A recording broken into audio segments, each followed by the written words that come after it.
এই বাবু, this is potato, মানে বাংলায় যাকে বলে আলু। বাংলার প্রতি ঘরে ঘরে প্রতি তরকারিতে আলু ছাড়া কিন্তু হবেই না, সো বি কেয়ারফুল। হ্যাঁ, সেই জন্যই তো তোকে এখন কেটে নিয়ে কড়াইয়ে বসিয়ে দেবো। আই মালিক, এরকম চাকার মতো করে আমাদেরকে কাটলে আজকে কি আলু ভাজি করবে নাকি গো? না রে পাগলা, আজকে তো আমি আলুর সাথে মুরগির মাংস মিশিয়ে একটা নতুন রেসিপি করব। আরে আরে আরে মালিক, এটা কি করতেছে গো? আমাদেরকে কি আলু পাইছো নাকি যে সিদ্ধ করে ভর্তা করে নিচ্ছ? আরে আমরা মাংস গো, আমাদেরকে তো পিস পিস করে রান্না করে। হ্যাঁ, আমি জানি তোদেরকে পিস পিস করে রান্না করে, কিন্তু আজকে তোদেরকে আমি আলুর সাথে মিশিয়ে ময়দা ডিম দিয়ে মেখে নেব।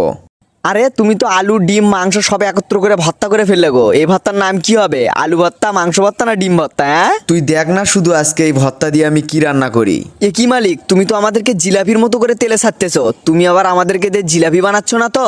এই তো এবারে তুই ঠিকঠাক ধরতে পেরেছিস। এই বাবু, তোমরা কি বাপের জন্মে এরকম জিলাপি খাইছিলা? না খাইলে ট্রাই করে দেখতে পারো। আর হ্যাঁ, চ্যানেলটা সাবস্ক্রাইব করে যেও।